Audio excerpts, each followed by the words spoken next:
Hello everyone, एडुबोर्ड के platform में आप सबको स्वागत है। मैं हूं आपकी एडुकेटर शरण्या और आज के लिए यूपीएससी का स्पेशल बहुत इंपॉर्टेंट एक न्यूज़ टॉपिक है जो है कि क्लाइमेट क्राइसिस इंटेंसिफाइड हुई है because of marine heat wave. तो मेरीन हीट वेव कहाँ पे क्या है, कहाँ कहाँ पे होती है, किस वजह से होती है, उसका इम्पैक्ट क्या होता है, ये इसके ऊपर आज हम बात करेंगे। नॉर्मली क्या होता है, कोई भी एक्सट्रीम क्लाइमेट इवेंट रहता है तो उसके लिए यूपीएससी हमेशा क्वेश्चन पूछते हैं। तो जैसे आप डिजास्टर में, नेचुरल डिजास्टर में सुनामी के बारे में पूछते हैं, ocean sea surface temperature, ocean surface temperature, El Nino, La Nina effect, ये सब के ऊपर नॉर्मली यूपीएससी हर साल प्रीलिम्स या फिर मेंस में क्वेश्चन ज़रूर पूछते हैं। तो सबसे पहले तो एडुबोर्ड के प्लेटफॉर्म में आप सबको स्वागत है। एडुबोर्ड एक ऐसा प्लेटफॉर्म है जहाँ पे हम यूपीएससी में 1-to-1 मेंटरशिप प्रोवाइड करते हैं। मैं environment, internal security, agriculture, science technology and मेरा जो ऑप्शनल था जूलॉजी, उसके ऊपर मेंटरशिप प्रोवाइड करती हूँ। शाम में 5 to 6 PM ऑल डे मैं अवेलेबल हूँ। इसके साथ अगर आपको कोई स्पेसिफिक टाइम चाहिए तो आप अपने हिसाब से टाइम सिलेक्ट भी कर सकते हैं एंड मेरे साथ कॉन्टैक्ट भी कर सकते हैं। तो नॉर्मली आपको कैसे सेशन बुक करना है, आप सबसे पहले साइन अप कीजिए। उसके बाद फाइंड ए मेंटोर सेक्शन में जाके आप फ़िल्टर लगा सकते हैं सब्जेक्ट के ऊपर या फिर डायरेक्टली मेरे नाम सर्च कर सकते हैं, आपको मेरा नाम मिल जाएगा। उसके बाद आपको एक बुकिंग टाइम सिलेक्ट करना है। बुकिंग जो टाइम रहेगी उस टाइम पे आपको सेशन ज्वाइन करना है। आपके पास ऑलरेडी लिंक वगैरह सब आ जाएगा, तो you just can join. So it's easy to do that. अब आते हैं न्यूज़ में। तो न्यूज़ क्या था कि मेरीन हीट वेव जो है that is linked to the death of more than 30,000 fish in coastal western Australia. तो वेस्टर्न ऑस्ट्रेलिया की जो कोस्ट है, इस कोस्ट में मोर देन 30,000 मछली स्पीसीज की डेथ हो चुकी है because of this marine heat wave. ये स्टार्ट हुई है सितंबर 2024 में एंड इट्स बीन 6 months और स्टिल ऑनगोइंग है, अभी भी चल रहा है दिस रीजन पे।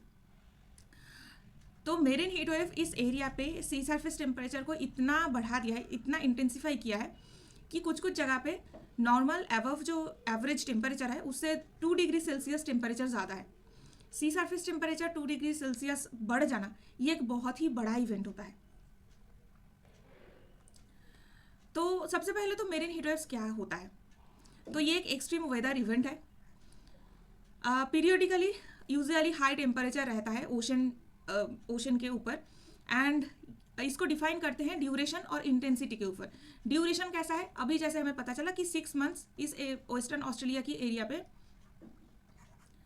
इसका ड्यूरेशन है एंड इंटेंसिटी क्या है, 2 degree Celsius of above temperature, right. So this is duration and this is intensity.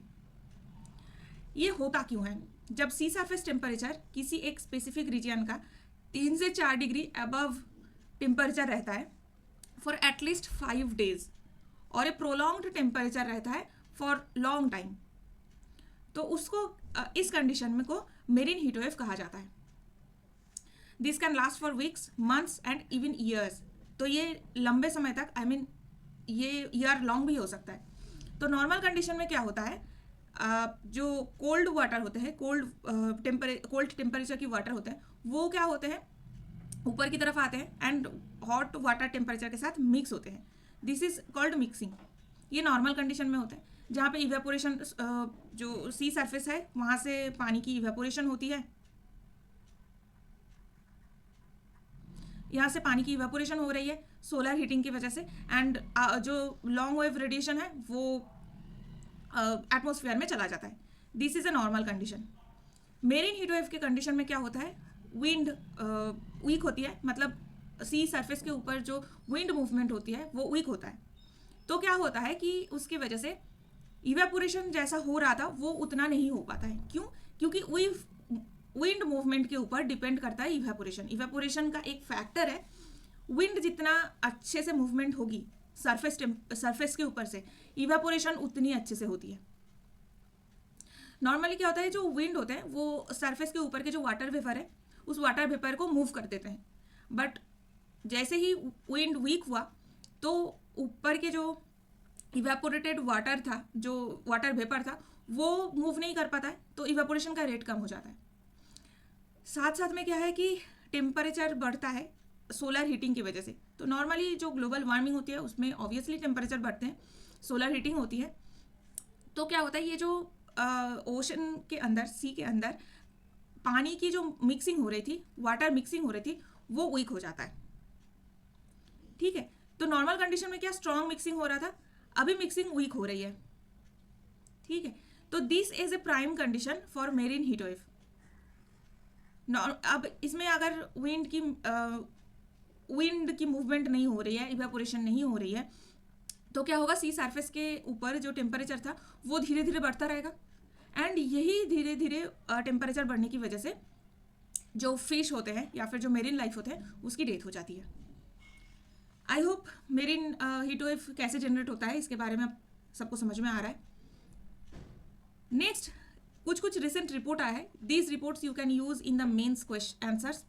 Mains में वेदर इवेंट के ऊपर ऑलरेडी क्वेश्चंस पूछे गए हैं, तो इसमें आप मेंस में ये सारे रिपोर्ट को कोट कर सकते हैं। जैसे 2021 में IUCN का एक रिपोर्ट था कि मेरीन हीट वेव इंक्रीज हुई है 50% ओवर पास्ट डिकेड। तो लास्ट 10 साल में जो हीट वेव है वो 50% इंक्रीज हुई है। Marine heat waves under global warming, ये एक नेचर स्टडी था।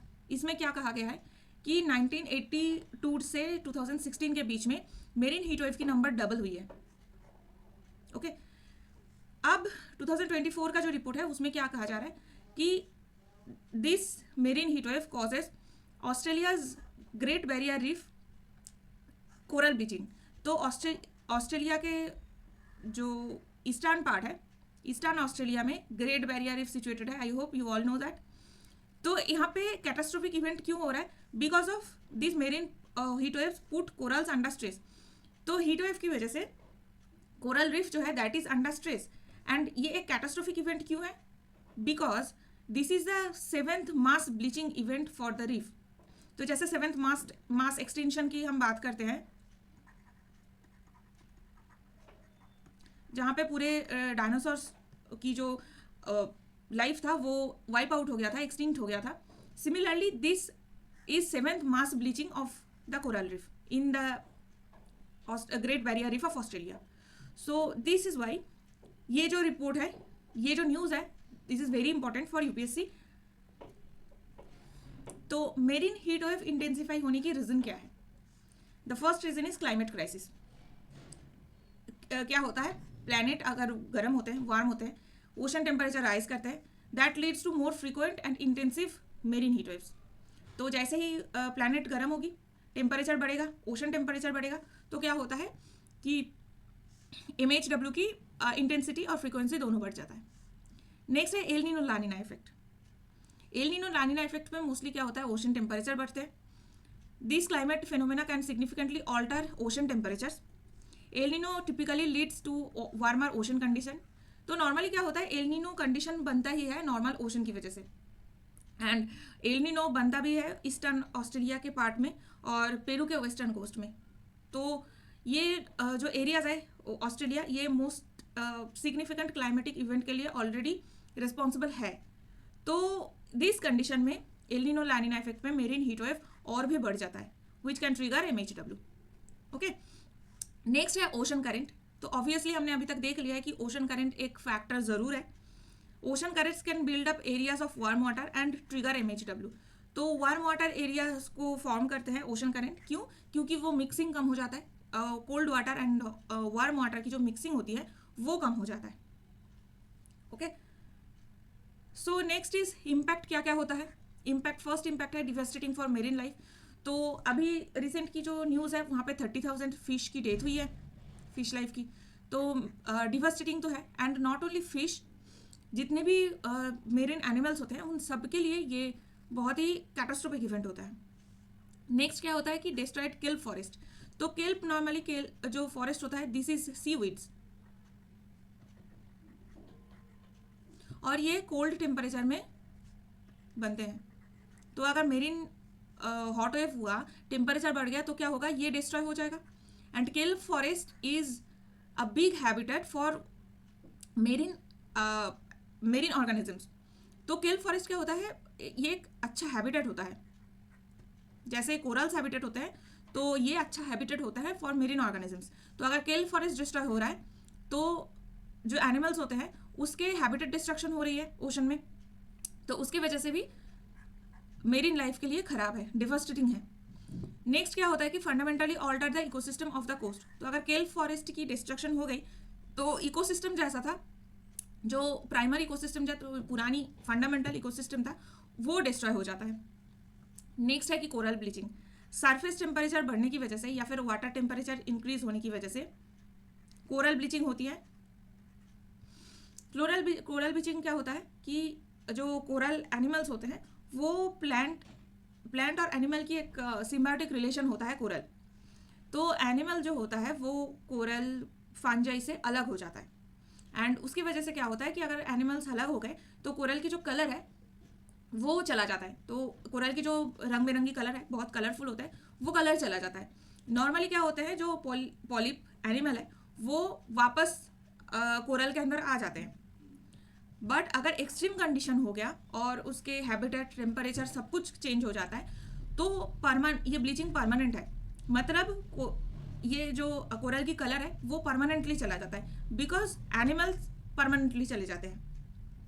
तो कोरल इकोसिस्टम के लिए ये बहुत खराब है, and that causes reduces reproductivity of corals.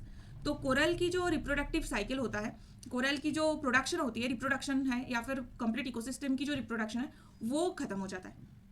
तो मेरीन हीट वेव्स की डिफरेंट इम्पैक्ट है and all are negative impact. तो ये चीज़ हमें याद रखना होगा।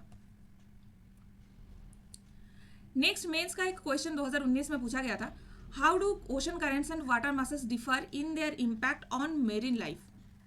तो ओशन करंट की इम्पैक्ट कैसा है ये ऑलरेडी हीट वेव जनरेशन में मैंने बात किया। नेक्स्ट वाटर मासेस का क्या इम्पैक्ट है।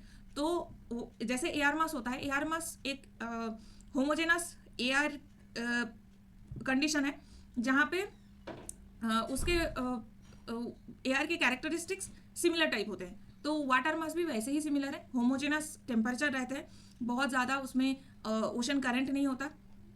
तो अगर तो ये वो वाटर मास कहाँ से कैसे बनता है, जैसे हीट वेव कंडीशन है तो इवापोरेशन कम हो गया, विंड कम हो गई, मिक्सिंग कम हो गई, तो ओशन की जो टेम्परेचर है वो स्टैग्नेंट हो जाता है, that is the marine heat wave. तो वो स्टैग्नेंट कंडीशन में वाटर मास कैसे मेरीन लाइफ के ऊपर इम्पैक्ट करता है एंड कोस्टल इन्वायरमेंट के ऊपर इम्पैक्ट करता है। ये ऑलरेडी एक क्वेश्चन 2019 में पूछा गया था। वैसे सिमिलरली 2021 में पूछा गया है, discuss the hazards associated with the rise of sea surface temperature. तो सी सरफेस टेम्परेचर के हैजर्ड्स क्या क्या हो सकते हैं ये ऑलरेडी मैंने डिस्कस किया है। तो मेरीन हीट वेव इसीलिए फॉर्म होता है ना, सी सरफेस टेम्परेचर बढ़ने की वजह से। इसकी वजह से मेरीन हीट वेव जनरेट होती है। तो 2021 में भी सेम सिमिलर क्वेश्चन पूछे गए हैं, तो हो सकता है कि 2025 के जो एग्जाम है उसमें भी पूछा जाए। तो these are some questions, you can write the answer and आप इसका इवेल्युएशन करा सकते हैं एडुबोल्ट के प्लेटफॉर्म में फ्री। तो अगर आपको इवेल्युएट कराना है तो आप एडुबोल्ट की ऐप है उसमें जाके सबमिट कर सकते हैं, एडुबोल्ट के टेलीग्राम चैनल को ज्वाइन करके कर सकते हैं। तो 1-to-1 मेंटरशिप के लिए एडुबोल्ट के प्लेटफॉर्म को ज़रूर सिलेक्ट कीजिए।